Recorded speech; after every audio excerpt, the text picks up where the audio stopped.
Hello guys, welcome back to another video. A bit of a different one today, but before we get into things, make sure you give this video a like. It really does help me out and it shows your appreciation.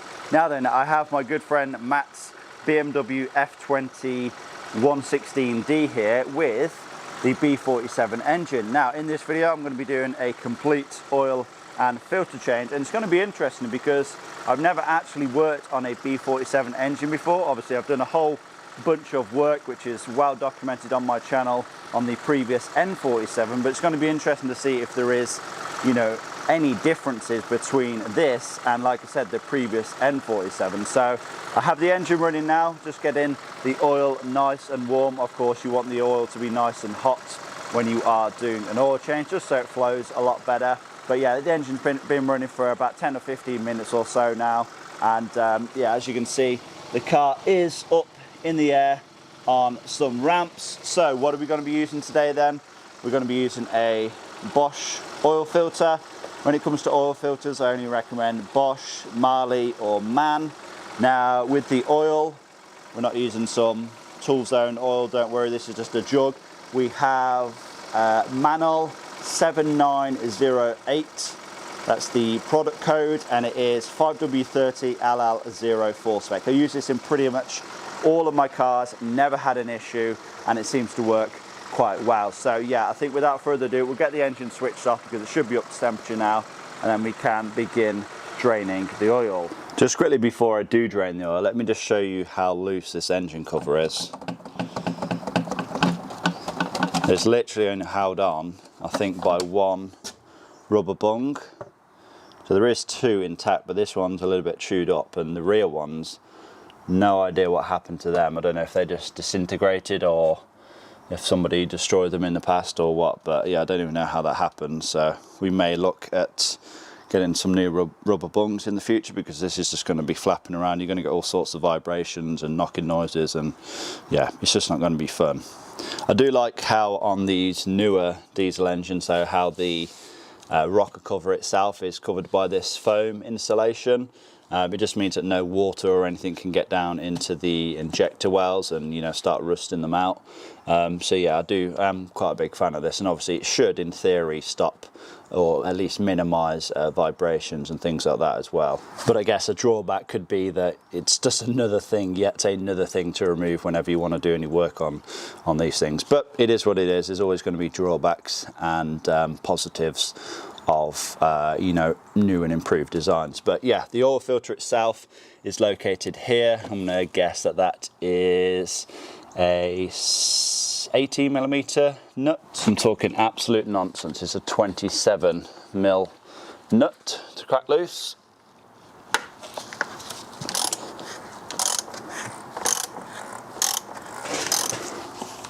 Leave the cap in place, just lift it up slightly, just to let any oil drain back down into the sump before we remove it fully from the oil filter housing.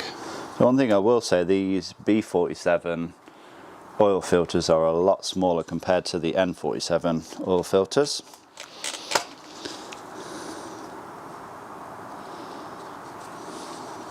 Of course, any diesel oil filter is going to be black, but this one, the paper element's starting to degrade on the top.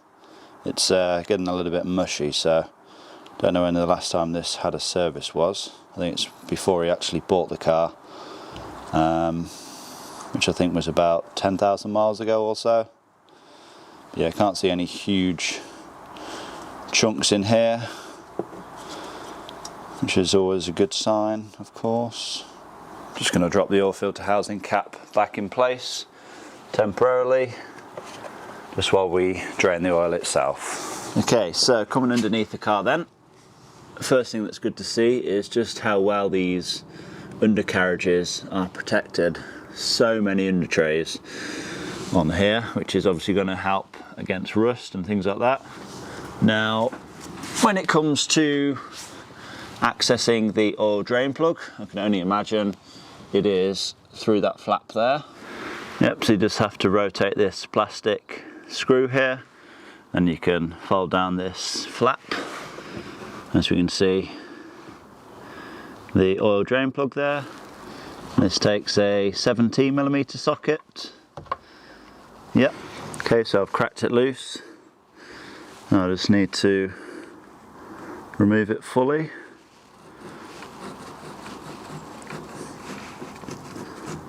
And the idea is to try and get as much oil down your arm as possible. Oh, bombs away.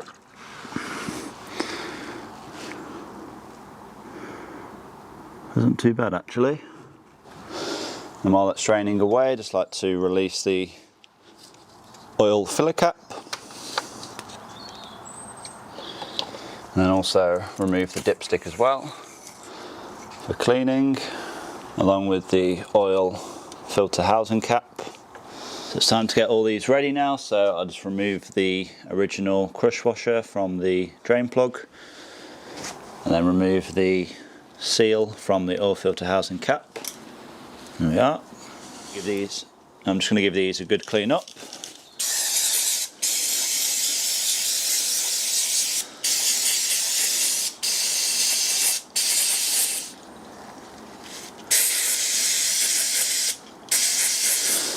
Now if we get our new Bosch oil filter, we should of course have in the box the oil filter itself,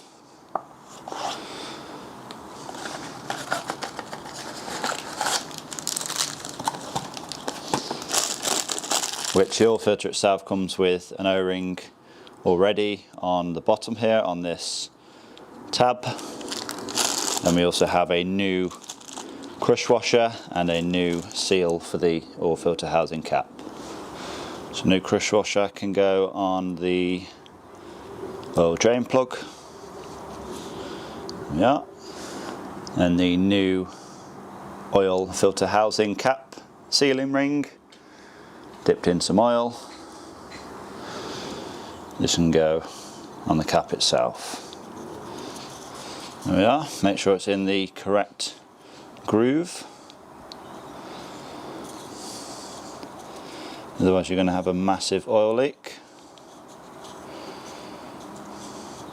So if you see this groove here, you may think it will go in there, but it's actually just part of the thread. So yeah, it is the groove below the very top one. That's the correct one to go in.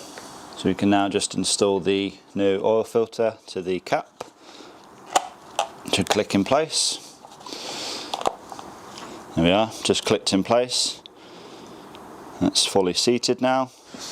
Now heading back over to the car, we can get the oil filter reinstalled. Taking note of where this nib sits. Yeah, there we go, it's gone straight in. And just begin tightening this down.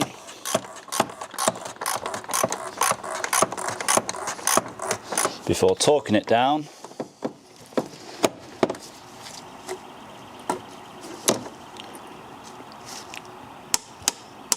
To 25 Newton meters. We'll go ahead and reinstall the old dipstick now as well. And by now the oil has finished completely draining. So I'll go ahead and install the nice and clean drain plug with new crush washer. And I'll also torque it down to 25 Newton meters as well. There we are. I'll just give under here a bit of a clean down with some brake cleaner.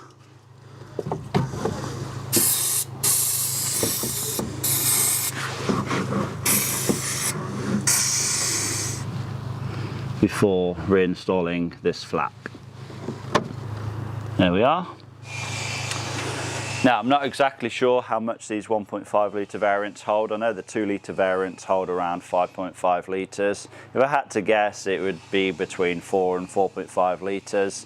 I'm sure I can look in the owner's manual.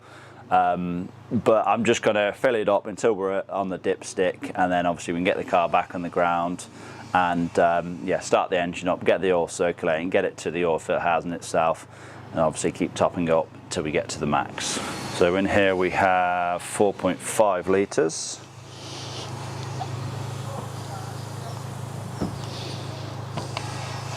That should be about 3 litres in so far. Don't imagine that's going to show on the dipstick, but we'll check anyway. Always best to go with the side of caution because you can always add more oil. It's a bit more difficult to remove some. So we're actually on the minimum there.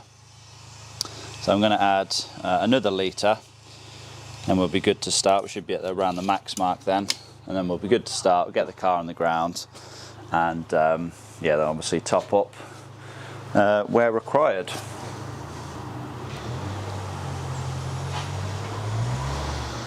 So that should be about 4 litres in total now in the engine.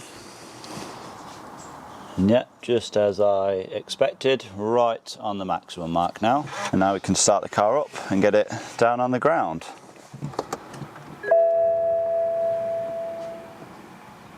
Service minus 2,500 miles. It's always good.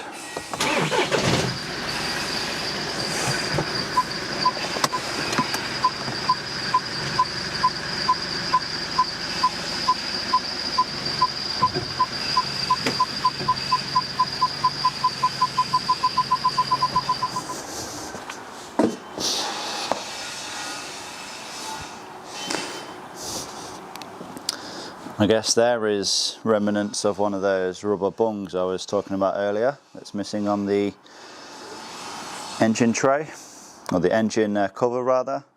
Okay, so with the car now back on the ground, just check the dipstick again. We're down to around the halfway point, so I need to add about another half a litre and we should be there or thereabouts for the max mark. Okay, so around another half a litre added now. That's around 4.5 to 5 litres in total added. Let's get the engine cover reinstalled and we can wrap this job up.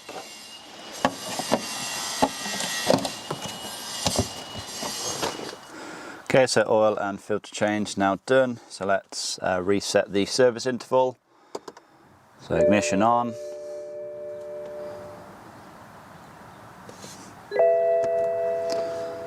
Again, service minus 2,500.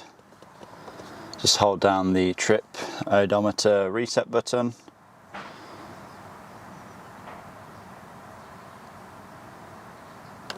Reset possible. Perform reset. Reset in progress. Reset successful. Okay then, so there we go. Nice, easy oil and filter change on this 2016 F20 116D with the B47 engine. It's nice to finally work on this engine. I know I've had a bunch of you guys asking, when are you going to do a B47 engine on the channel? Well, here you go. I do have a couple more videos to come on this car as well, but let us know if you want to see anything in particular with this car. Like I said, this is my good friend Matt's car, and I'm sure if I need it for any reason, he'll let me use it for a video. So yeah, if you have any suggestions, leave comments down below. But yeah, I want to thank all of you guys for watching. Hopefully this video has been helpful. Please give it a like, leave a comment down below, subscribe if you have not already done so, and I'll see you all in that next one.